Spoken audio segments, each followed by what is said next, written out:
വിധിഞ്ചേട്ട സിനിമകളെല്ലാം ഏയിലാണ് start ചെയ്യുന്നതെന്ന് നമുക്ക് എല്ലാവർക്കും അറിയാം. ഇപ്പം വിതിൻ മാനുവലിന്റെ ഏപ്പടനം എന്നൊരു ടാഗ് ലൈൻ വന്നു തുടങ്ങിയിട്ടുണ്ട്. അപ്പം അങ്ങനെ ആളുകൾ പറയുമ്പം എന്താണ് തോന്നുന്നത്? അല്ല, ഇനി അഞ്ചാം പാതിര ഞാനത് ആക്ച്വലി മാറ്റാൻ വേണ്ടി ഒരു പേര് തപ്പി ലാസ്റ്റ് പല പേരിട്ടു. ഒരു തരത്തിൽ നടപടിയില്ല. അസുരൻ എന്നൊരു പേര് അത് വീണ്ടും കറങ്ങി തിരിഞ്ഞ് എയിലേക്ക് വന്നു.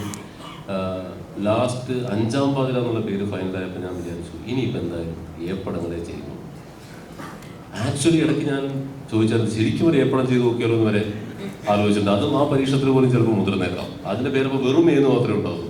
എന്താണ് ഇനി ഞാൻ സംവിധാനം ചെയ്യുന്ന സിനിമകൾക്കൊക്കെ ഏത് തന്നെ ആയിരിക്കും പേരുക. അതെന്തായാലും തീരുമാനിച്ചു എങ്ങനെയെങ്കിലുമൊക്കെ തപ്പി കണ്ടുപിടിച്ച് ഏയുള്ള പേര് കണ്ടുപിടിക്കും. ഡോക്ടർ വേറെ പേരുമായിട്ടാണ് വന്നത്. അപ്പോൾ അബ്രഹാം മോസ്ലറിന്റെ ക്യാരക്ടറിന്റെ പേര് കിടക്കുന്ന സന്തോഷമായി. അതല്ലേ ഈ പടത്തിന്റെ പേര് കിടക്കുന്നത്. അങ്ങനെ എടുത്തിട്ടാണ് അബ്രഹാം മോസ്ലർ. പറയില്ല.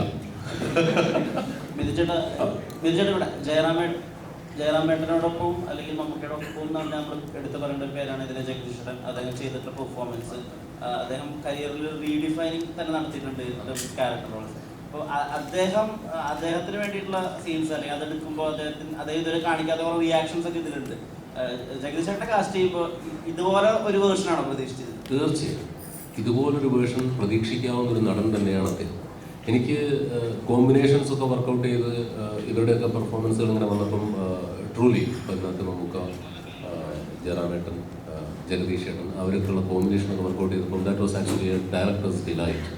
എന്താണെന്ന് വെച്ചാൽ ഒരു സംവിധായകൻ എന്നുള്ള നിലയ്ക്ക് നമുക്ക് ലഭിക്കാവുന്നതിലെ മികച്ച ആർട്ടിസ്റ്റുകളാണ് നമ്മുടെ ക്യാമറയ്ക്ക് മുന്നിൽ നിൽക്കുന്നത്.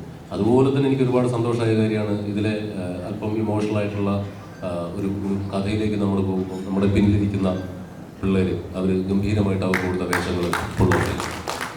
അപ്പം രണ്ട് കാലത്തും എനിക്ക് ഈ പറഞ്ഞ പോലെ രണ്ട് കാലത്ത് പടം ചെയ്തപ്പോഴും ഒരുപാട് നല്ല ആർട്ടിസ്റ്റുകൾ കഥാപാത്രങ്ങളായിട്ട് എൻ്റെ ക്യാമറയ്ക്ക് മുന്നിൽ വന്നു. എൻ്റെ അദ്ദേഹത്തിൻ്റെ ക്യാമറയ്ക്ക് മുന്നിൽ വന്നത് ഞാൻ മോണിറ്ററിൽ കണ്ടു. അതെനിക്ക് ഭയങ്കര എന്താ പറയുക, ഈ പടത്തിൽ എനിക്ക് എൻ്റെ ഏറ്റവും വലിയ ടേക്ക് അവേ ആണ്. ഒരുപാട് നല്ല പെർഫോമൻസുകൾ ഒപ്പിയെടുക്കാൻ സാധിച്ചു.